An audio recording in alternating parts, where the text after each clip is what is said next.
Hello everyone. Today we are going to start a new chapter, chapter number 10 and chapter name is S block elements. ठीक है, तो हम आज start करने वाले हैं. We are going to start S block elements. तो हमने पढ़ा है बेटा थर्ड चैप्टर में, चैप्टर नंबर थर्ड में क्या पढ़ा है? Long form of periodic table. Long form of periodic table. Clear?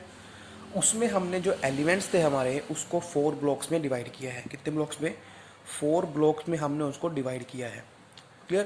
तो 4 ब्लॉक कौन कौन से हैं? फर्स्ट हैं आपके एस ब्लॉक. ठीक है जी. और सबसे पहले इसके अंदर कितने पीरियड हैं? इसके अंदर 18 ग्रुप हैं और 7 पीरियड्स हैं. ठीक है जी. यही कुछ था उसके अंदर. तो इसके अंदर हमने डिवाइड किया 4 ग्रुप में, S, P, D and F block. ठीक है जी. तो जो फर्स्ट और सेकंड ग्रुप है वो आपका आता है एस ब्लॉक के अंदर. ठीक. जो 13 टू 18 ग्रुप है वो आता है आपका पी ब्लॉक के अंदर. और जो बीच में है 3 टू 12 वो आता है आपका डी ब्लॉक के अंदर. और जो लास्ट में 2 रोज हैं आपकी वो किसके अंदर आती हैं? एफ ब्लॉक के अंदर आती हैं. क्लियर? तो ये हमने पढ़ा है चैप्टर नंबर थर्ड में. तो हम करने वाले हैं स्टार्ट आज एस ब्लॉक एलिमेंट. ठीक है जी. तो what R S block elements? कि एस ब्लॉक एलिमेंट्स क्या होते हैं, क्यों हमने इनको एस ब्लॉक बोला है? क्योंकि हमें पता हो कि हम इसको एस ब्लॉक बोल रहे हैं. तो एस ब्लॉक बोलने का रीज़न क्या है? रीज़न इज दैट जो एलिमेंट्स हैं, जो लास्ट इलेक्ट्रॉन है, the last electron in these elements वो एंटर करता है, enters in S subshell. Clear? कि जो आपके ये एलिमेंट्स हैं इनके अंदर जो लास्ट इलेक्ट्रॉन है वो किसके अंदर एंटर करता है? वो एंटर करता है एस सबशेल के अंदर. दैट्स वाई हम इनको क्या बोलते हैं? एस ब्लॉक एलिमेंट्स बोलते हैं. और इनके अंदर पी के अंदर बात करें तो पी में एंटर करेगा इसलिए पी ब्लॉक बोल दिया. डी के अंदर करता है तो डी ब्लॉक बोल देंगे और एफ के अंदर करता है तो एफ ब्लॉक. ये बातें हम अच्छे से डिस्कस कर चुके हैं चैप्टर नंबर थर्ड में. क्लियर? और हमें पता है बेटा एस का सिर्फ कितने ऑर्बिटल होते हैं? एस का होता है ओनली 1 ऑर्बिटल. 1 ऑर्बिटल इसका होता है जिसके अंदर मैक्सिमम कितने इलेक्ट्रॉन आ सकते हैं? 2 इलेक्ट्रॉन मैक्सिमम आ सकते हैं. Maximum 2 electron. इसीलिए जो एस ब्लॉक है आपके उसके कितने पीरियड हैं आपके पास? सॉरी पीरियड कितने, सॉरी ग्रुप कितने हैं? 2 ग्रुप हैं. कौन से ग्रुप हैं? 2 ग्रुप्स. ठीक है, जिनको हम क्या बोलते हैं? S block elements. तो उसमें जो फर्स्ट ग्रुप है, फर्स्ट ग्रुप उसको हम बोलते हैं एल्कलाइन मेटल्स. Alkaline metals. और जो सेकंड ग्रुप है, सेकंड ग्रुप उसको हम बोलते हैं alkaline earth metals. Alkaline earth metals. अब इनको ऐसा बोलने का रीज़न क्या है? क्यों इनको एल्कलाइन मेटल बोलते हैं और किनको एल्कलाइन अर्थ मेटल्स बोलते हैं?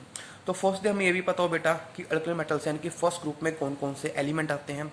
तो बात करते हैं अगर एलिमेंट की, तो इसके अंदर lithium, sodium, potassium, rubidium, caesium और फ्रेंशियम, ये 6 एलिमेंट इसके अंदर आते हैं.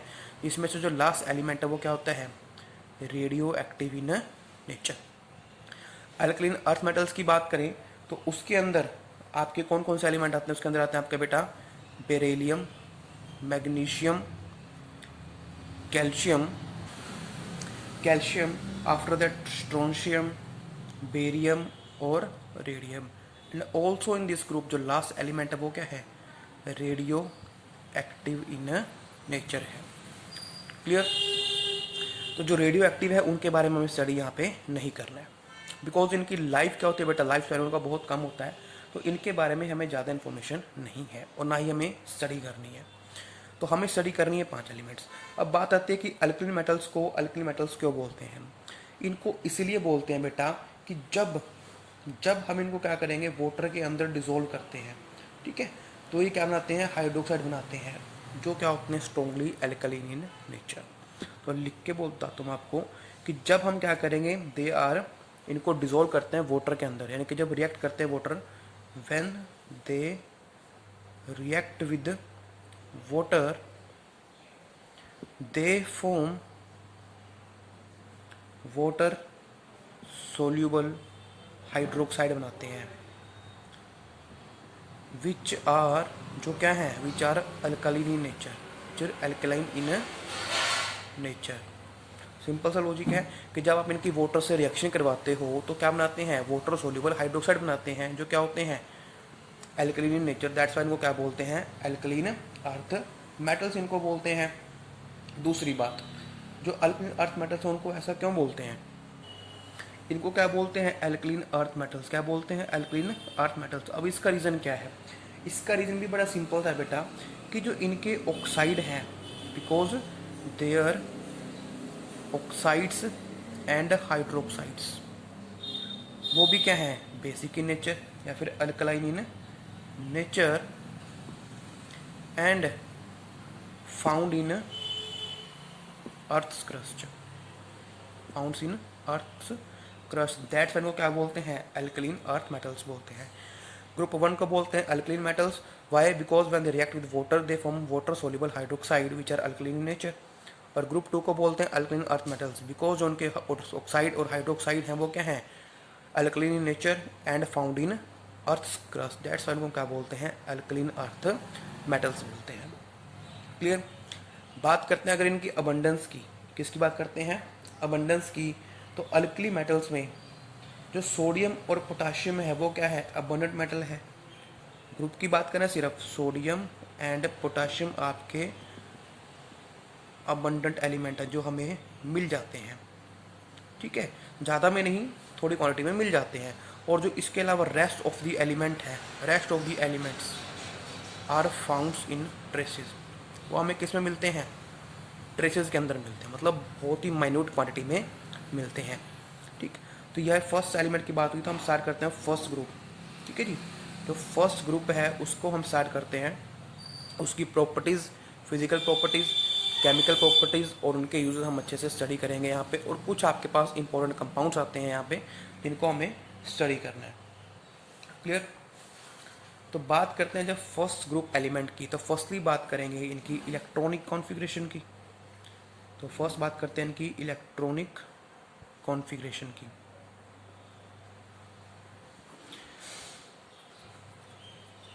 तो इलेक्ट्रॉनिक कॉन्फ़िगरेशन क्या होती है बेटा, जो हम लिखते हैं वहाँ पे कि इलेक्ट्रॉन के क्या है, कि कौन सी सेल में कितने इलेक्ट्रॉन है, सब सेल में कितने इलेक्ट्रॉन है, दैट्स इलेक्ट्रॉनिक कॉन्फ़िगरेशन।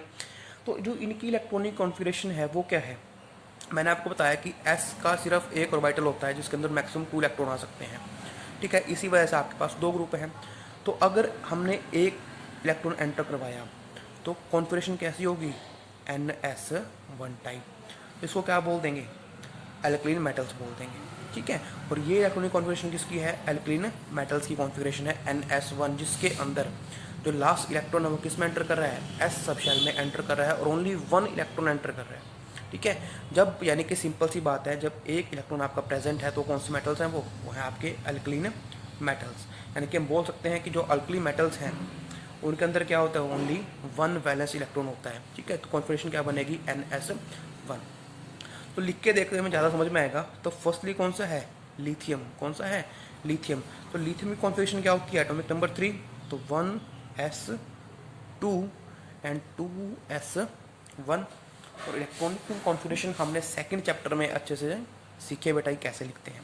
तो लिथियम की देख सकते हैं बेटा, लास्ट इलेक्ट्रॉन कहाँ पे एंटर कर रहा है, वो कर रहा है एस सब शेल के अंदर एंटर। उसके बाद बात करते हैं सोडियम की।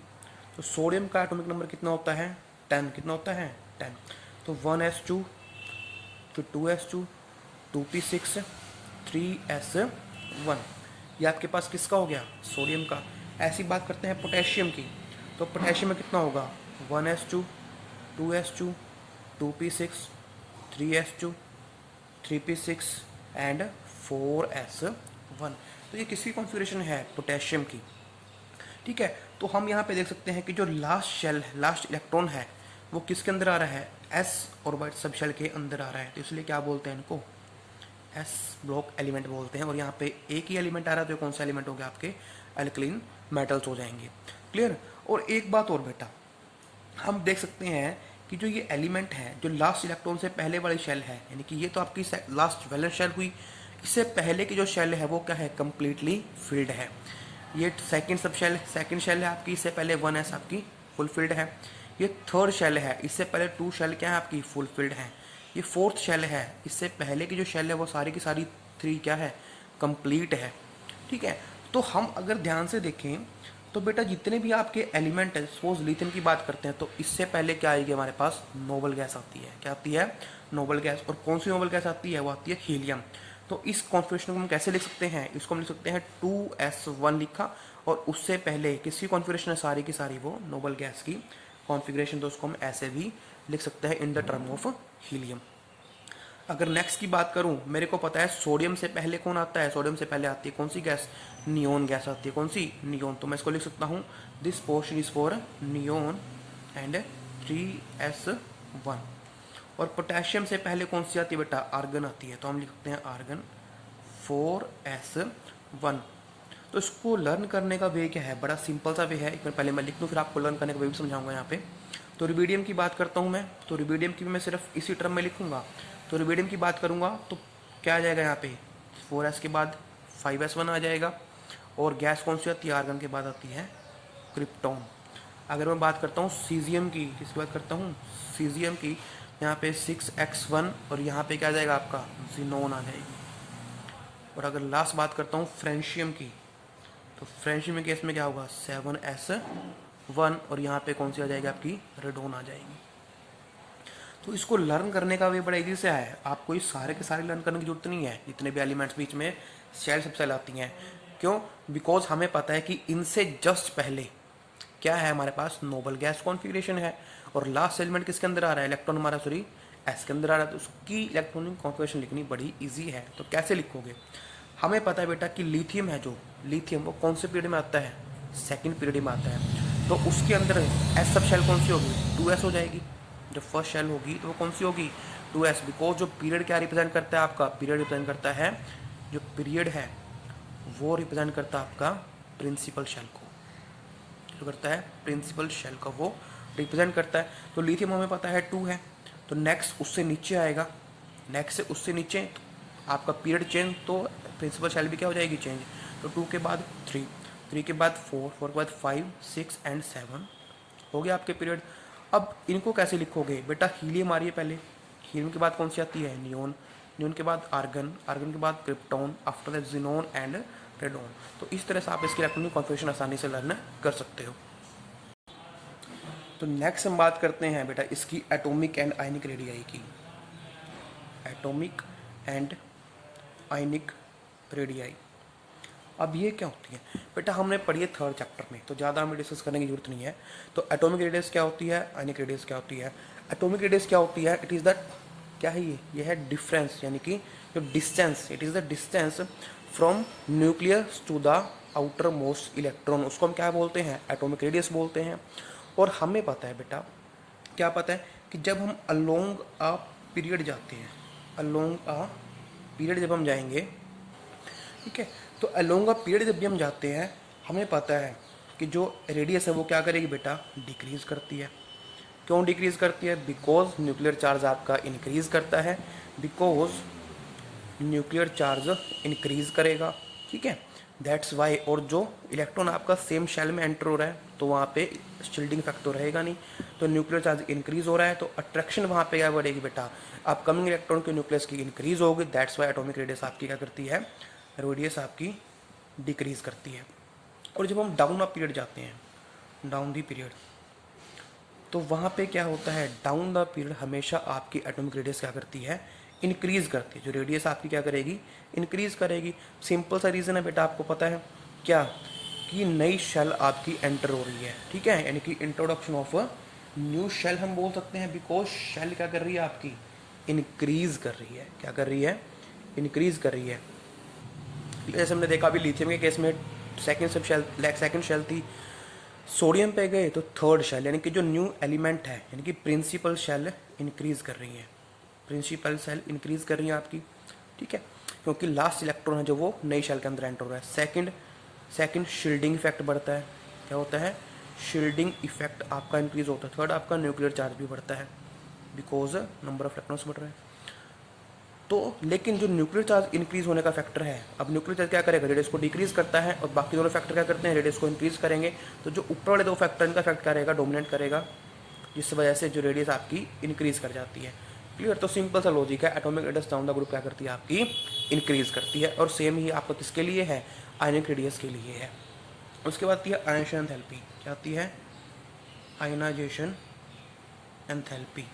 अब इसका क्या ट्रेंड है, हमें पता है कि जो आयनाइजेशन एंथैल्पी है वो इन्वर्सली प्रोपोर्शनल टू किसके है, एटॉमिक साइज के है।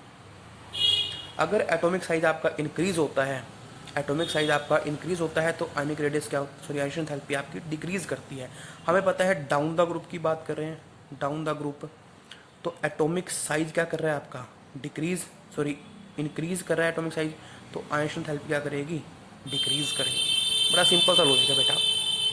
नेक्स्ट बात करते हैं इलेक्ट्रोनेगेटिविटी की।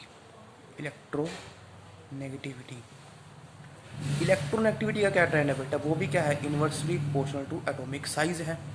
बिकॉज इलेक्ट्रोनेगेटिविटी क्या होती है, it is the tendency of atom to attract shared pair of electron. ठीक है, तो कब अपनी तरफ अट्रैक्ट करेगा, जब उसकी इलेक्ट्रोनेगेटिविटी वैल्यू ज़्यादा होगी। और हमें पता है कि एटॉमिक साइज की क्या होती है, इन्वर्सली प्रोपोर्शनल। बिकॉज जैसे ही आपका एटॉमिक साइज इंक्रीज होता है तो डिस्टेंस है जो अपकमिंग इलेक्ट्रॉन का और न्यूक्लियस का वो इंक्रीज हो जाता है, जिस वजह से उनकी अट्रैक्शन क्या जाती है वहाँ पे, कम हो जाती है। इसीलिए इलेक्ट्रोनेगेटिविटी की वैल्यू क्या हो जाती है वहाँ पे, डिक्रीज हो जाती है। यानी कि डाउन द ग्रुप की बात करता हूँ अगर मैं, डाउन द ग्रुप, तो जो इलेक्ट्रोनेगेटिविटी की वैल्यू वो क्या करेगी, डिक्रीज करेगी। क्लियर। उसके बाद एक टॉपिक आता है हाइड्रेशन एंथैल्पी। क्या आती है, हाइड्रेशन एंथैल्पी। अब हाइड्रेशन एंथैल्पी क्या होती है, हाइड्रेशन एंथैल्पी एनर्जी है जो कब रिलीज होगी, जब एक आयन किसी भी पर्टिकुलर एलिमेंट का वो क्या करता है, वाटर के अंदर डिजोल्व हो जाता है, यानी कि हाइड्रेट कर लेता है खुद को, तो उसको क्या बोलते हैं, उस टाइम पे जो एनर्जी रिलीज होगी दैट इज हाइड्रेशन एंथैल्पी। यानी कि डेफिनेशन की बात करूं तो it is the energy which is released when the ion of a particular element takes in molecules of water and gets hydrated. यानी कि energy which is released when ion of an element gets hydrated। तो उस time पे जो energy निकलती है उस energy को क्या बोलते हैं, हाइड्रेशन एंथैल्पी बोलते हैं। क्या बोलते हैं, हाइड्रेशन एंथैल्पी। और ये डिपेंड किस चीज़ पे करती है, it depends upon the size, it depends upon the size. क्यों, कैसे, जितना साइज बेटा छोटा होता है, ठीक है, जितना साइज स्मॉलर होगा उतना ज़्यादा क्या होगा उसका मैग्नीट्यूड ऑफ चार्ज। बिकॉज हमें पता है कि कैटायनिक रेडियस क्या होती है, कैटायनिक रेडियस क्या होती है, जितना ज़्यादा कैटायन के ऊपर चार्ज आएगा। सपोज हमारे पास एक सोडियम है और एक Na पॉजिटिव है, तो किसकी रेडियस कम होगी, सोडियम आयन की रेडियस कम होगी। ठीक है, तो हमें पता है क्यों कम होते हैं, वो मैं एक्सप्लेन कर चुका हूँ पहले भी। बिकॉज यहाँ पे कितने इलेक्ट्रॉन थे, 11 इलेक्ट्रॉन थे और 11 ही प्रोटॉन थे। और यहाँ पे क्या होता है, यहाँ पे इलेक्ट्रॉन आपके 10 हो जाते हैं और प्रोटॉन आपके सेम रहते हैं। इस वजह से अट्रैक्शन क्या होती है, ज़्यादा। और सोडियम पॉजिटिव है जो आयन है, कैटायन है, उसकी रेडियस क्या होती है, उसके सिंपल एटम से कम होती है। तो जब भी हमारे पास क्या होगा, एलिमेंट का साइज, सॉरी आयन का साइज स्मॉल होगा, यानी कि smaller the size of ion, तो उतना ज़्यादा क्या होगा उसके ऊपर चार्ज होगा। More will be the magnitude of charge, उतना ज़्यादा चार्ज होगा और उतनी ही उसकी टेंडेंसी क्या होगी, हाइड्रेट होने की। हाइड्रेट होने का मतलब क्या है कि सपोज मैंने Na पॉजिटिव डाल दिया, ये Na पॉजिटिव है, तो जो वाटर मॉलिक्यूल है वो क्या कर लेंगे इसको, वो क्या कर लेंगे इसको सराउंड कर लेंगे, यानी कि फिर डिजोल्व भी हो जाएगा उसके अंदर। कैसे सराउंड करेंगे, वाटर मॉलिक्यूल इसको कैसे सराउंड करेंगे, सिंपल सा लॉजिक, दिस इज HO, ये नेगेटिव, तो ये दोनों इसी तरह से स्टैंड कर लेंगे। सपोज इसी तरह से आपका ये है HO, इसी तरह से यहाँ पे HO, तो क्या कर लिया, इसको सराउंड कर लिया और क्या हो जाएगा उसके अंदर, हाइड्रेट हो जाएगा। ठीक है, तो जितना ज़्यादा स्मॉलर साइज रहेगा उतनी ज़्यादा मैग्नीट्यूड रहेगा और उतनी उसकी टेंडेंसी किसकी रहेगी, हाइड्रेट होने की। ठीक है, यानी कि जितना स्मॉल साइज होगा उतनी हाइड्रेशन एंथैल्पी होगी। और हमें पड़ता है कि डाउन द ग्रुप हम अगर जाते हैं तो एटॉमिक साइज आपका क्या होता है, इंक्रीज होता है। तो हाइड्रेशन एंथैल्पी का क्या ट्रेंड रहेगा, हाइड्रेशन एंथैल्पी आपकी डिक्रीज करेगी। क्या करेगी, डिक्रीज, यानी कि हाइड्रेशन एंथैल्पी क्या है, inversely proportional to atomic size है। ठीक है, तो क्या ट्रेंड रहेगा, लिथियम पॉजिटिव की सबसे ज़्यादा हाइड्रेशन एंथैल्पी होगी because of smaller size and high magnitude of charge, उससे कम पोटेशियम, उससे कम रुबिडियम, उससे कम सीजियम। तो this is the trend of hydration enthalpy. Clear.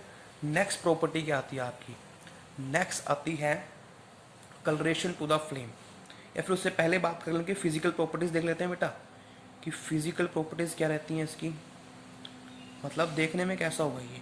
बात करते हैं अगर इनकी अपीयरेंस की, जितने भी आपके अल्कली मेटल्स हैं, जितने भी आपके अल्कली मेटल्स हैं वो क्या हैं, सारे के सारे सिल्वरी वाइट हैं। क्या हैं, सिल्वरी वाइट, यानी कि वो क्या करेंगे, लस्टर प्रोड्यूस करेंगे। बिकॉज मेटल की प्रॉपर्टी क्या होती है, वो लस्ट करती है बेटा, लस्टर्स की प्रॉपर्टी होती है उनकी। और किस तरह के, सिल्वर कलर, और वाइट का मतलब क्या है कि बहुत ज़्यादा वो लस्टर्स प्रोड्यूस करेंगे वहाँ पे। ठीक है। दूसरी प्रॉपर्टी, वे क्या होते हैं, बहुत सॉफ्ट होते हैं, they are soft in nature, they are very soft so that they can easily cut with the knife, हम इसे चाकू से भी काट सकते हैं, इतनी सॉफ्ट ये मेटल्स होती हैं। क्लियर, ये होगी बात। नेक्स्ट बात करते हैं किसकी, coloration to the flame, coloration to the flame, इसको फ्लेम टेस्ट भी बोल सकते हैं हम। क्या बोल सकते हैं, फ्लेम टेस्ट। करना क्या है कि सपोज है कि ये आपके पास कैंडल है, ठीक है, ये कैंडल होगी, तो ये आपके पास क्या है, लाइट प्रोड्यूस हो रही है वहां पे, sorry, this is the candle. हमने क्या करना है, this is the flame of candle. हम क्या करेंगे, जो भी हमारे सिंगल एलिमेंट हैं उसको इस फ्लेम के अंदर लेके आएंगे, यानी कि फ्लेम से उसकी रिएक्शन करवाएंगे। तो होगा क्या, अलग अलग एलिमेंट क्या करेगा, अलग अलग कलर प्रोड्यूस करेगा। ठीक है, इसको बोलते हैं कलरेशन टू द फ्लेम, और इसको क्या बोलते हैं, फ्लेम टेस्ट बोलते हैं। टेस्ट क्यों बोलते हैं, बिकॉज इसके द्वारा हम एटम एलिमेंट को डिटेक्ट कर सकते हैं, बिकॉज हर एक की अपनी क्या है, कैरेक्टरिस्टिक फ्लेम है। ठीक है जी, कैरेक्टरिस्टिक खुद की फ्लेम है। तो हमारे पास 5 एलिमेंट है, लिथियम है, सोडियम है, पोटेशियम है, रुबिडियम है और सीजियम है। इन सब के अपने अपने क्या होंगे, अलग अलग कैरेक्टरिस्टिक्स कलर होंगे। अगर मैं बात करता हूँ लिथियम की, तो लिथियम का कलर किस तरह का होगा, लिथियम कलर होगा क्रिम्सन रेड। क्या होगा, क्रिम्सन रेड कलर इसका होगा। ठीक है, क्रिम्सन रेड होगा। सोडियम की बात करें, सोडियम क्या करेगा बेटा, येलो, गोल्डन येलो कलर ये प्रोड्यूस करता है। जब पोटेशियम को लेके आएंगे तो पोटेशियम का कलर किस तरह का रहेगा, उसका रहेगा वॉयलेट कलर का। तो वॉयलेट कलर वहाँ पे वो रेडिएशन प्रोड्यूस करेगा। रुबिडियम की बात करते हैं तो आपके पास कलर कैसा होगा, रेड वॉयलेट कलर वो प्रोड्यूस करेगा। और अगर बात करते हैं सीजियम की, तो सीजियम कैसा प्रोड्यूस करेगा, सीजियम प्रोड्यूस करेगा ब्लू कलर। तो ये इनके कैरेक्टरिस्टिक कलर्स हैं जब ये प्रोड्यूस करेंगे, जब इनको हम फ्लेम के अंदर लेके आते हैं। तो lithium crimson red, sodium yellow, potassium violet, rubidium red violet and caesium blue. अब इसका रीज़न क्या है कि वाई दे प्रोड्यूस कलर। हमें पता है बेटा कि जो इन सब की जो आयंशन एंथैल्पी है वो क्या है, बहुत कम है। और अगर बात करें पूरे पीरियड के अंदर, तो हमें पता है कि अगर हम लेफ्ट टू राइट जाएंगे, अलोंग अ पीरियड जाएंगे, तो आयंशन एंथैल्पी की वैल्यू इंक्रीज होती है। और ये एलिमेंट कौन से हैं, ये उस पीरियड के फर्स्ट एलिमेंट हैं, तो इनकी जो आयंशन एंथैल्पी वो सबसे कम होती है। ठीक है जी, सबसे कम। और डाउन द ग्रुप भी क्या करती है, जो आयंशन एंथैल्पी है उसकी वैल्यू डिक्रीज कर जाती है। अब जब आयंशन एंथैल्पी कम है और इनके लास्ट शेल में क्या है, एक इलेक्ट्रॉन है, तो जैसे ही हम इनको एनर्जी प्रोवाइड करते हैं तो ये इलेक्ट्रॉन क्या करते हैं, उस एनर्जी को एब्जॉर्ब करते हैं। क्या करते हैं, एब्जॉर्ब। और कहाँ चले जाते हैं, एक्साइटेड स्टेट में चले जाएंगे। कहाँ चले जाएंगे, एक्साइटेड स्टेट में। हमें पता है कि कोई भी एटम उस एक्साइटेड स्टेट में क्या है, अनस्टेबल है, तो वो क्या करेंगे, वापस अपनी ग्राउंड स्टेट में आएंगे। और जब एनर्जी एब्जॉर्ब करके गए हैं तो जिस टाइम आएंगे वापस, तो उस टाइम क्या करेंगे, एनर्जी ये एमिट भी करेंगे। क्या करेंगे, एनर्जी एमिट करेंगे। और जो एनर्जी वो किसकी, रेडिएशन की फॉर्म में एमिट करते हैं। किसकी फॉर्म में, रेडिएशन की फॉर्म में वो एनर्जी एमिट करते हैं, रेडिएशन की फॉर्म में एमिट करते हैं। और जो वो रेडिएशन है वो किस रीजन में लाइक फॉल करती है, वो करती है विजिबल रीजन के अंदर फॉल। किसके अंदर, विजिबल रीजन के अंदर। दैट्स वाई ये क्या करते हैं, कलर प्रोड्यूस करते हैं। दोबारा समझें कि जब भी हम किसी इन एटम को एनर्जी प्रोवाइड करते हैं तो ये क्या करते हैं, इनके इलेक्ट्रॉन एनर्जी एब्जॉर्ब करते हैं और एक्साइटेड स्टेट में चले जाते हैं। एज वी नो कि atoms in excited state are unstable, तो they come back to the ground state with emission of radiation. और जो रेडिएशन है that falls, these falls in visible region, that's why they produce colour. वो क्या colour show करती हैं, वो colour show करते हैं बिकॉज वो विजिबल रीजन के अंदर फॉल कर रही हैं। और अब इसका रीज़न कि सिर्फ एक कैंडल की फ्लेम से ही हम एक्साइट हो जाएंगे, यस। क्यों? बिकॉज इनकी जो आयन एंथैल्पी है वो क्या होती है, बहुत लो होती है। इसलिए एक कैंडल फ्लेम ही उनको सफिशेंट एनर्जी प्रोवाइड कर सकती है ताकि उनके इलेक्ट्रॉन कहाँ जा सकें, एक्साइटेड स्टेट के अंदर जा सकें। क्लियर? उसके बाद प्रॉपर्टीज जो आती हैं वो आती है मेल्टिंग पॉइंट और बॉइलिंग पॉइंट्स। ये किसकी आती हैं? मेल्टिंग पॉइंट्स और बॉइलिंग पॉइंट्स। तो melting points and boiling points. अब मेल्टिंग और बॉइलिंग पॉइंट्स जो अल्कली मेटल के वो क्या होते हैं, वेरी लो होते हैं। क्या होते हैं? Low melting and boiling point होते हैं। और डिपेंड किस चीज़ पे करता है, और जो ये मेल्टिंग पॉइंट है ये डिक्रीज करता है, डाउन द ग्रुप डिक्रीज करते हैं। क्यों डिक्रीज करता है? सिंपल सा रीज़न है बेटा, बिकॉज जो मेल्टिंग और बॉइलिंग पॉइंट है वो डिपेंड करता है बाइंडिंग एनर्जी पे। किस पे डिपेंड करता है? बाइंडिंग एनर्जी पे, यानी कि बॉन्ड स्ट्रेंथ पे। बाइंडिंग एनर्जी मतलब कितनी एनर्जी से जो आपका इलेक्ट्रॉन है वो अटैच है किससे, ठीक है जी। यानी किस पे डिपेंड करता है? ये सिर्फ बाइंडिंग एनर्जी पे डिपेंड करता है। अब हमें पता है कि साइज क्या है, इन एटम्स का साइज लार्ज है। जितने भी अल्कली मेटल्स हैं इनका साइज क्या है, लार्ज है। इसलिए जो बाइंडिंग एनर्जी वो क्या होती रहेगी, कम होती रहेगी। क्यों? बिकॉज साइज, अब ये एटम है यहाँ पे, ये न्यूक्लियस है, एक इलेक्ट्रॉन यहाँ पे है, और ये एटम है, इलेक्ट्रॉन यहाँ पे है। तो बेटा हमें पता है कि साइज बढ़ेगा तो बाइंडिंग एनर्जी क्या करेगी, डिक्रीज करेगी, because distance between electron and nucleus increase. तो बाइंडिंग एनर्जी डिक्रीज करती है, दैट्स वाई मेल्टिंग पॉइंट और बॉइलिंग पॉइंट भी क्या करते हैं, आपके डिक्रीज करते हैं डाउन द ग्रुप। क्लियर? उसके बाद प्रॉपर्टी आती है ऑक्सीडेशन स्टेट की। इसकी आती है कि क्या ऑक्सीडेशन स्टेट ये शो करेंगे, और इसी के अंदर जाता है आपका इलेक्ट्रो पॉजिटिव करेक्टर। तो हमें पता है बेटा कि इनके लास्ट शेल में कितने इलेक्ट्रॉन हैं, सिर्फ एक इलेक्ट्रॉन है। तो ये कौन सी ऑक्सीजन स्टेट शो करती हैं, दे शो +1 ऑक्सीडेशन स्टेट। क्या शो करते हैं, +1 ऑक्सीडेशन स्टेट ये शो करते हैं। और इलेक्ट्रोपॉजिटिव करेक्टर क्या होता है, इलेक्ट्रोपॉजिटिव करेक्टर भी होता है बेटा क्या, कि कितनी जल्दी इलेक्ट्रॉन डोनेट कर सकते हैं। क्लियर? हमें पता है बेटा, ठीक है। तो इलेक्ट्रोपॉजिटिव के हम क्या देख सकते हैं बेटा, इसके अंदर देख सकते हैं कि कितनी आसानी से इलेक्ट्रॉन ये डोनेट कर सकता है कोई एटम।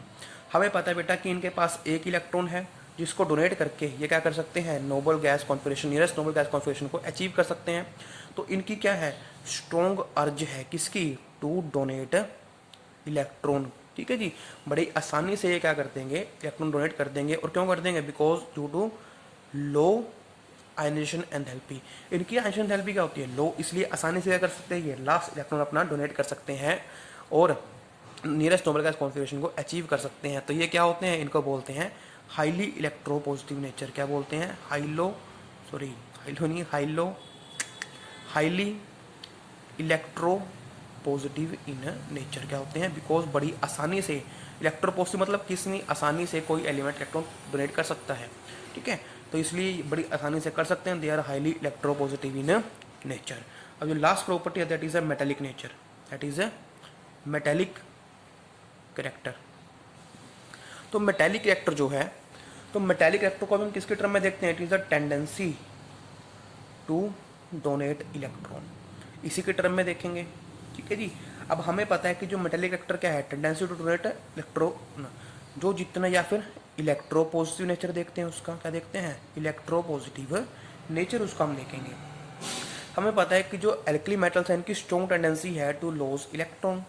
ठीक है, और यही प्रॉपर्टी किसकी होती है, मेटल की होती है। तो यानी कि ये क्या है, they are of metallic character, यानी कि क्या करता है, ये मेटेलिक करेक्टर के हैं। और ये करेक्टर डाउन द ग्रुप क्या करेगा, डाउन द ग्रुप ये करेक्टर आपका इंक्रीज करता है। क्यों करता है, because tendency of loss electron वो डाउन द ग्रुप क्या करती है, इंक्रीज करती है, that's why metallic character increase down the group. अब इंक्रीज को करते हैं बिकॉज लो आयन एंथैल्पी है, बड़ी ग्रेटर साइज है, साइज उनका क्या है, ज़्यादा है, आयन एंथैल्पी लो है, तो इजीली इलेक्ट्रॉन क्या कर सकते हैं, वो डोनेट कर सकते हैं। और डाउन द ग्रुप टेंडेंसी बढ़ रही है तो metallic character down the group increase करेगा। क्या करेगा, इंक्रीज करेगा। अब एक बात आती है कि ये क्या होते हैं, बड़े सॉफ्ट होते हैं नेचर में, सॉफ्ट इन नेचर, इतने सॉफ्ट के हम इनको नाइफ से भी कट कर सकते हैं।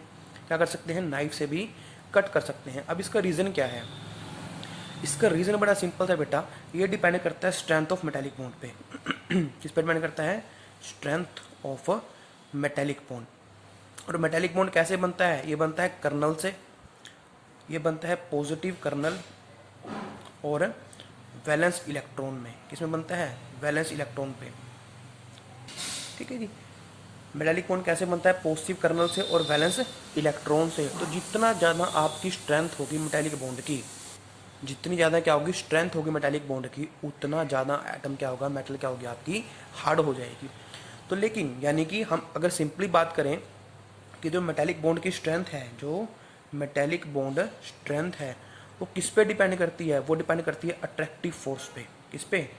Attractive force between kernel and valence electron. यानी कि जितना स्मॉल साइज का कर्नल होगा आपका, कर्नल क्या होता है? न्यूक्लियस। किसको बोलते हैं? न्यूक्लियस को बोलते हैं कर्नल। ठीक है। तो जितना स्मॉल साइज उसका होगा और जितने ज़्यादा वैलेंस इलेक्ट्रॉन होंगे उतनी ज़्यादा क्या होगी? अट्रैक्टिव फोर्स होगी, और उतना ही मेटलिक बॉन्ड आपका स्ट्रेंथ क्या होगी उसकी ज़्यादा होगी, और उतना ही मेटल आपका क्या होगा? हार्डनेस होगा। यानी कि उतनी ज़्यादा क्या आएगी? हार्डनेस आएगी मेटल के अंदर। लेकिन अल्कली मेटल की बात करें, अगर अल्कली मेटल की बात करते हैं तो जो कर्नल है, कर्नल वो क्या है? लार्ज साइज का है। और अगर वैलेंस इलेक्ट्रॉन की बात करें तो कितने वैलेंस इलेक्ट्रॉन है? सिर्फ एक वैलेंस इलेक्ट्रॉन है लास्ट शेल में। कि वैलेंस इलेक्ट्रॉन किसको बोलते हैं? जो लास्ट शेल में आपका इलेक्ट्रॉन है, that is called valence shell. तो सिर्फ एक वैलेंस शेल है और लार्जर साइज कर्नल का है, तो अट्रैक्टिव फोर्स क्या हो जाएगी बेटा?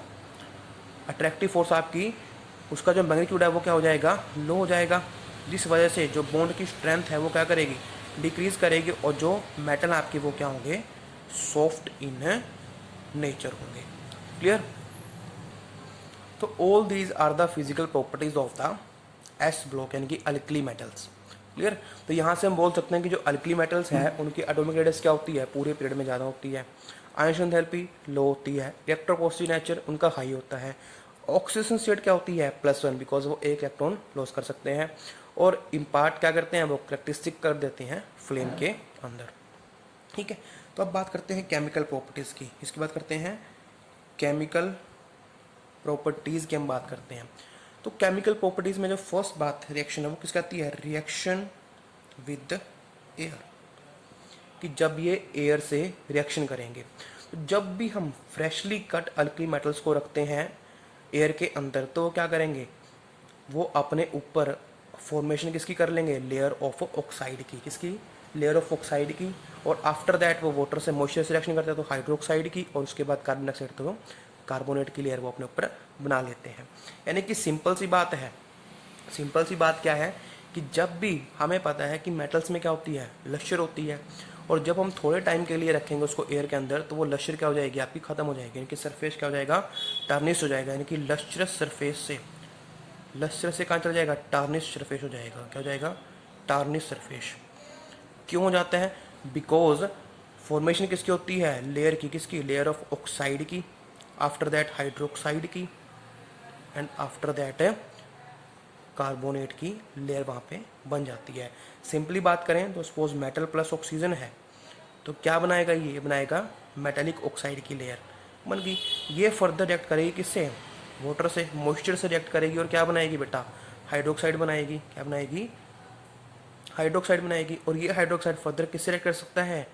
ये रिएक्ट कर सकता है कार्बन डाइऑक्साइड से, और क्या बनाएगी? वहाँ पे कार्बोनेट की लेयर बन जाएगी, जिससे आपकी जो लश्चर सरफेस है वो किस में कन्वर्ट हो जाएगी? टार्निश में रह जाएगी। तो यहाँ से आपको कंसेप्चुअली बन सकता है कि why alkali metal get tarnish after when they expose in air. तो reason is that which I explain to you. Clear? Second आती है रिएक्शन विद ऑक्सीजन।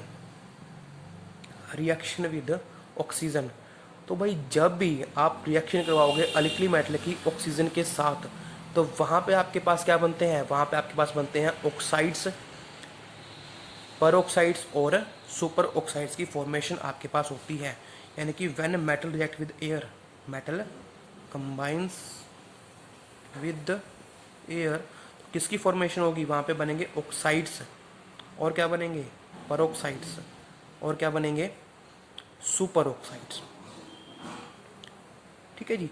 ऑक्साइड क्या होता है? ऑक्साइड जब आपका O2 नेगेटिव होगा। परऑक्साइड का मतलब क्या है? कि जब आपके पास O2 नेगेटिव हो, और सुपर ऑक्साइड का मतलब क्या है? O2 नेगेटिव हो। अब इसका मतलब क्या है बेटा, सिंपल सा मतलब है कि जब आपका ऑक्सीजन किस में प्रेजेंट है, -2 ऑक्सीडेशन स्टेट में प्रेजेंट है, उसको क्या बोल देंगे, उसको बोल देंगे ऑक्साइड की फॉर्मेशन हुई है। जब ऑक्सीजन आपका -1 में प्रेजेंट है तो उसको क्या बोल देंगे, परऑक्साइड। और जब ऑक्सीजन आपका -1/2 के ऑक्सीजन स्टेट में प्रेजेंट है उसको क्या बोल देंगे, सुपर ऑक्साइड की फॉर्मेशन बोल देंगे। अब कौन कौन से मेटल ऑक्साइड बनाएंगे, कौन से सुपर ऑक्साइड बनाएंगे और कैसे बनाएंगे और क्यों बनाएंगे, इस सबको डिस्कस करते हैं। तो जब भी लिथियम की रिएक्शन होगी ऑक्सीजन से, लिथियम 5 एलिमेंट है मेरे पास, लिथियम है, सोडियम पोटेशियम, रुबिडियम, सीजियम। जो फर्स्ट है वो क्या बनाएगा, ऑक्साइड, सेकंड क्या बनाएगा, परऑक्साइड, और बाकी तीनों क्या बनाएंगे, सुपर ऑक्साइड बनाएंगे। इसका रीज़न मैं आपको बताऊंगा अभी जहाँ से कंसेप्चुअल बनता है। तो किस तरह का बनेगा, ये बनेगा Li2O। इसको हम क्या बोलते हैं, इसको बोलते हैं ऑक्साइड। क्या बोलते हैं, ऑक्साइड। क्यों, अगर मैं चेक करता हूँ इसकी ऑक्सीजन स्टेट है, मेरे को पता है कि लिथियम किस में होता है, लिथियम होता है +1 में। अभी हमने चेक किया कि लिथियम की ऑक्सीजन स्टेट क्या है, +1। तो निकालते कैसे है, देखो यहाँ पे 2 एटम प्रेजेंट है, तो यहाँ पे 2 × 1, और जिसकी निकालने उसको क्या बोल देंगे, उसको बोल देंगे उसकी ऑक्सीजन स्टेट क्या है, X है। अब होल न्यूट्रल आपका एटम क्या है, इसके ऊपर कोई चार्ज तो नहीं है, यानी कि होल एटम आपका न्यूट्रल है, तो इसको इक्वेट करेंगे 0 से। तो यहाँ पे x इज इक्वल टू -2 आ जाएगा, मतलब oxygen state of oxygen is -2। तो यहाँ पे क्या बनता है, आपके पास बनता है ऑक्साइड। इसी तरह जब सोडियम रिएक्ट करेगा, तो क्या बनाएगा, वो बनाता है परऑक्साइड। क्या बनाता है, परऑक्साइड। यहाँ पे कैलकुलेट कर लो, 2 × 1 ऑक्सीजन की निकालनी है तो x, और यहाँ पे 2 एटम है ना, तो यहाँ पे 2x हो जाएगा, इज इक्वल टू 0। दोबारा समझें, सोडियम की ऑक्सीजन स्टेट क्या होती है, +1। तो 2 एटम है तो 2 × 1 प्लस ऑक्सीजन की निकालनी है मेरे को, मैंने कितनी मान ली, x, और यहाँ पे 2 एटम है इसके, तो 2 × x, और इक्वेट कर देंगे 0 से। तो यहाँ पे 2x इज इक्वल टू -2 और x इज इक्वल टू -1। तो किस स्टेट में प्रेजेंट है, -1 में, तो उसको क्या बोल देंगे, परऑक्साइड बोल देंगे। क्या बोल देंगे, परऑक्साइड। और बाकी जो रिएक्ट करेंगे सपोज पोटेशियम से, तो क्या बनेगा आपके पास, इसको बोलते हैं सुपर ऑक्साइड। क्या बोलते हैं, this is oxide, this is peroxide, और this is super oxide, because oxygen आपका -1/2 में रहेगा। तो कैलकुलेट करते हैं, पोटेशियम की कितनी है, +1, प्लस ऑक्सीजन की निकालने तो क्या मानी मैंने, x, और 2 एटम है तो 2x इज इक्वल टू 0, और 2x इज इक्वल टू -1, और x इज इक्वल टू -1/2। तो यहाँ पे किसकी फॉर्मेशन हुई है, परऑक्साइड की फॉर्मेशन हुई है। किसकी, परऑक्साइड की फॉर्मेशन हुई है।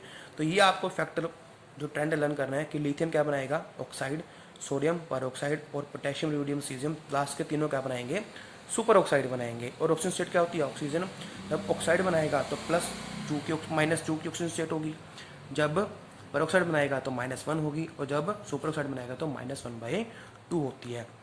अब इसका रीज़न क्या है भाई, एक्सप्लेनेशन केमिस्ट्री में क्या आती है, वाई, कि ऐसा क्यों हुआ। तो उसकी एक्सप्लेनेशन क्या है, सिंपल सी एक्सप्लेनेशन है बेटा, कि अगर आपके पास स्मॉलर कैटायन है तो वो स्टेबलाइज कर सकता है स्मॉलर एनायन को। इसकी एक्सप्लेनेशन क्या है कि smaller cation can stabilise smaller anion. ठीक है जी, कि जो स्मॉलर कैटायन है वो स्मॉलर एनायन को स्टेबलाइज कर सकता है, और जो लार्जर कैटायन है वो लार्जर एनायन को स्टेबलाइज कर सकता है। अब हमें पता है कि डाउन द ग्रुप साइज क्या हो रहा है, डिक्रीज, चाहे आयनिक हो चाहे एटॉमिक हो। तो यहाँ पे कैटायन की बात हो रही है, तो आयनिक साइज भी डाउन द ग्रुप क्या हो रहा है, इंक्रीज हो रहा है। तो यानी कि सोडियम लिथियम का साइज क्या है, सबसे स्मॉल, तो वो सबसे स्मॉल एनायन को स्टेबलाइज कर सकता है। और जो साइज की बात है, तो साइज का रेशियो क्या होता है, जो O2 नेगेटिव है उसका साइज क्या है, बड़ा है, छोटा है, किससे, इससे, और इससे किससे है, O2 नेगेटिव से।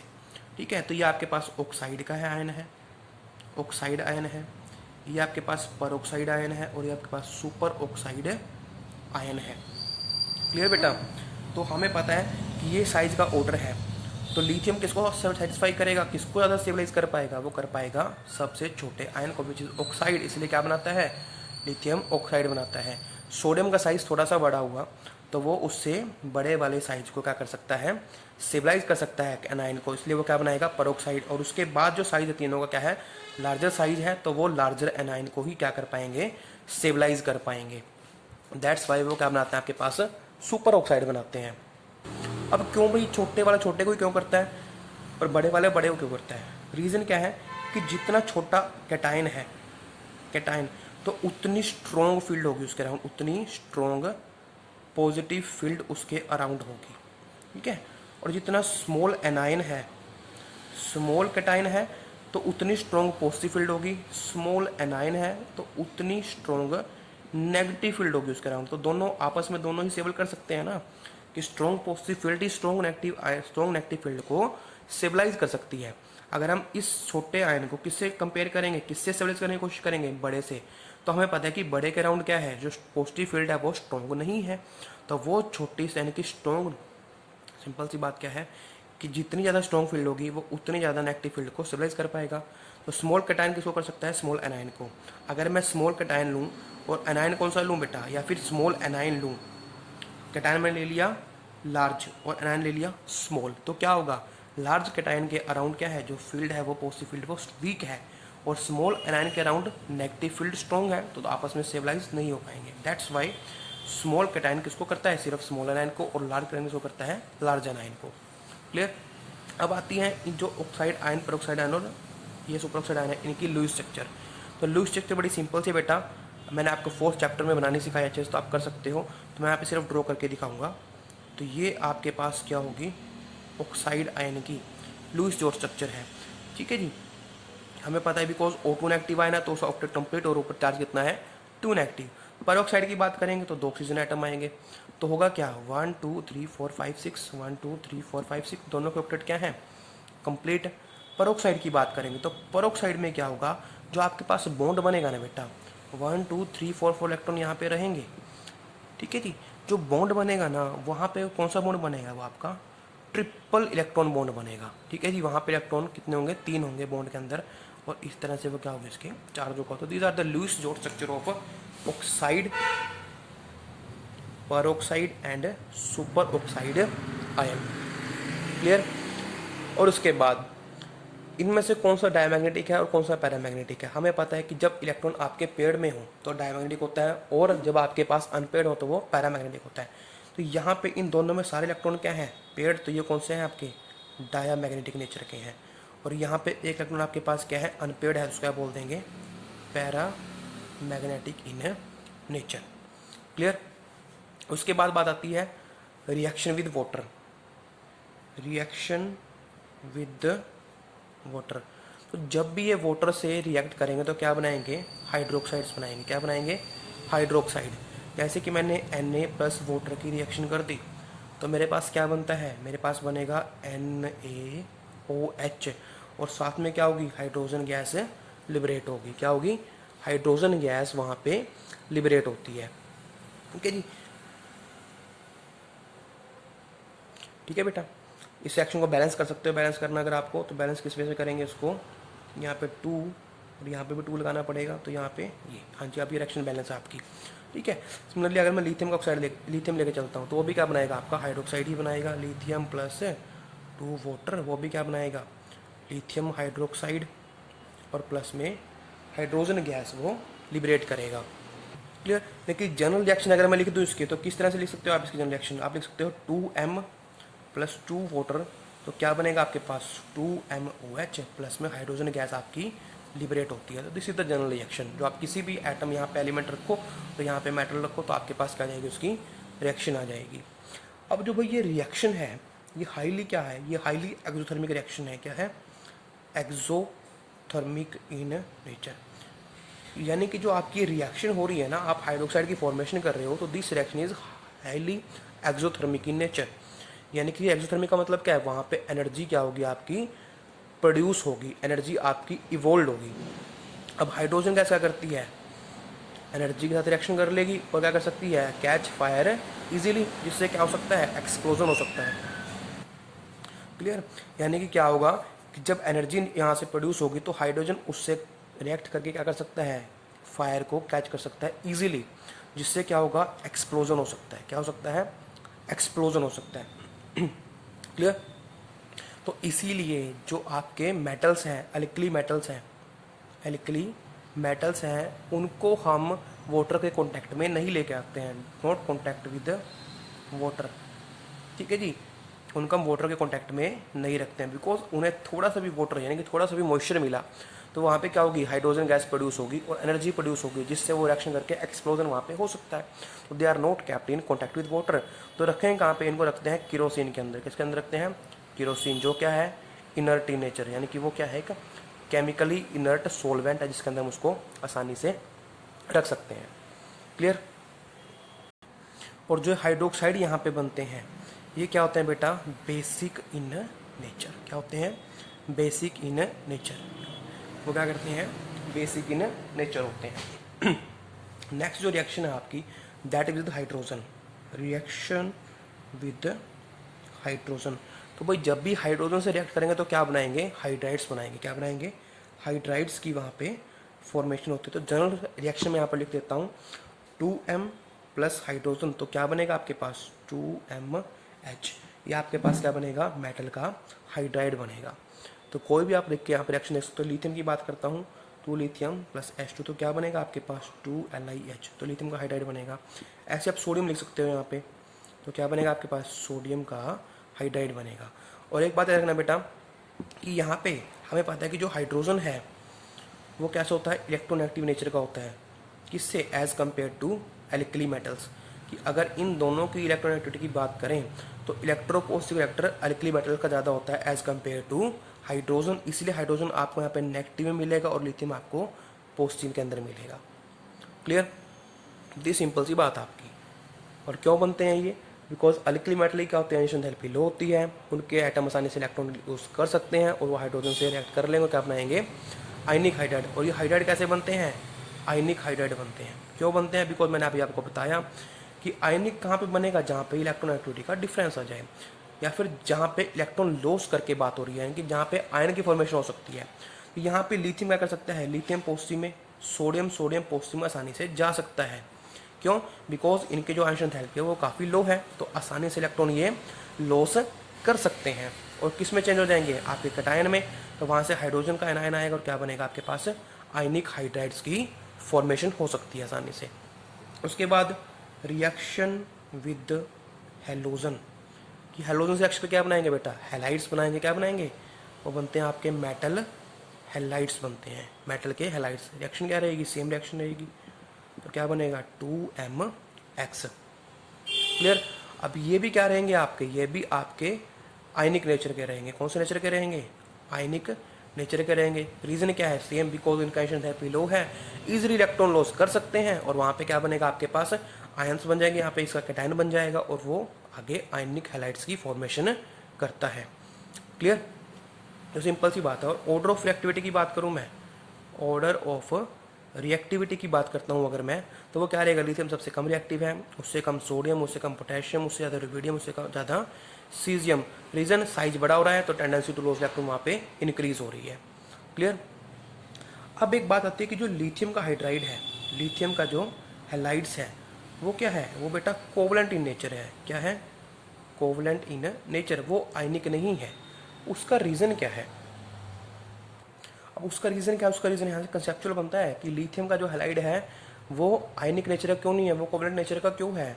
तो इसका सिंपल आंसर क्या है बेटा, इसका आंसर है कि लिथियम का जो साइज़ है, लिथियम पॉजिटिव का, वो स्मॉल साइज़ है। क्या है, स्मॉल साइज़ है। और जब स्मॉल साइज़ है तो जो पॉजिटिव फील्ड अराउंड इट है वो क्या है, बहुत आपकी स्ट्रॉन्ग है। क्या है, स्ट्रॉन्ग, यानी कि positive charge is quite light, small size है, और जो मैग्नीट्यूड ऑफ पॉजिटिव चार्ज है वो क्या है, ज़्यादा है, यानी कि magnitude of positive charge is large. तो होगा क्या, ये आपका लिथियम है और ये आपका कोई भी एनायन है। ठीक है जी, ये आपका लिथियम है और आपका एनायन है, तो इसके अराउंड जो पॉजिटिव चार्ज है वो बहुत ज़्यादा है, तो वो क्या करेगा, जो इसकी इलेक्ट्रॉन क्लाउड है उसको अपनी तरफ अट्रैक्ट कर लेगा। क्या कर लेगा, अट्रैक्ट कर लेगा, फिर उसके इलेक्ट्रॉन क्लाउड को ये डिस्टोर्ट कर देगा। किस तरह से, ये पॉजिटिव है तो इसका इलेक्ट्रॉन क्लाउड किस तरह से हो जाएगा बेटा, ये कुछ इस तरह से, या फिर इसको छोड़ो मैं दोबारा बताता हूँ, कुछ इस तरह से आपका था ये। ठीक है, तो ये तो आपके पास एज इट इज़ रहेगा पॉजिटिव, लेकिन जो ये है ये क्या हो गया, ऐसे डिस्टोर्ट हो गया। क्या हो गया, डिस्टोर्ट, यानी कि इस तरह से एटम था आपका स्फेरिकल, लेकिन इसका इलेक्ट्रॉन क्लाउड कहाँ चला गया, इस पॉजिटिव चार्ज के मैग्नीट्यूड ज़्यादा होने की वजह से इसकी तरफ ये डिस्टोर्ट हो गया।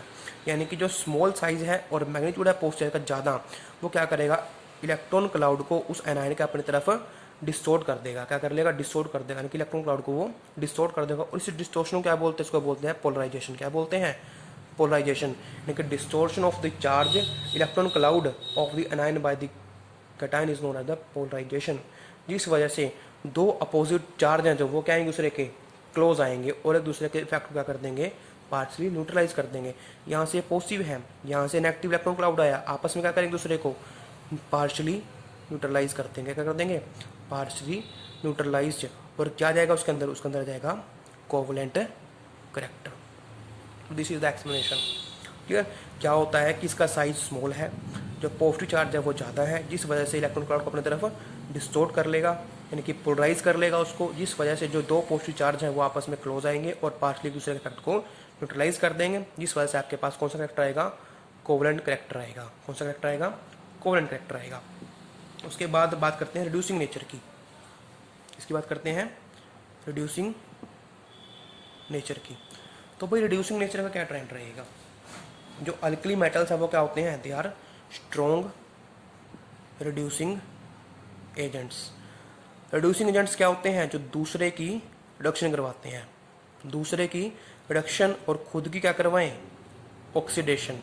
ठीक है, जो दूसरे की रिडक्शन करवाएं खुद की क्या करवाएं? ऑक्सीडेशन को बोलते हैं स्ट्रॉन्ग रिड्यूसिंग एजेंट। ठीक है, और जो रिड्यूसिंग नेचर वो किसके ऊपर डिपेंड करता है? वो डिपेंड करता है ई नोट के ऊपर। और ई नोट क्या होती है आपकी? होता है स्टैंडर्ड इलेक्ट्रोड पोटेंशियल। ये आप पढ़ते हो चैप्टर 8 रेडॉक्स सेक्शन में, तो वहाँ पे आपको पता लगेगा स्टैंडर्ड रिडक्शन पोटेंशियल होता क्या है। ठीक है, तो जितनी स्मॉलर वैल्यू रहेगी ई नोट की, उतना ज़्यादा क्या रहेगा? आपका रिड्यूसिंग करैक्टर रहेगा। क्लियर? तो ये आपका रिड्यूसिंग नेचर का पॉइंट है। क्लियर? और जो लास्ट आता है वो आता है रिएक्शन विद लिक्विड अमोनिया, कि जब लिक्विड अमोनिया से इसकी रिएक्शन करवाएंगे तो क्या होगा वहाँ पे?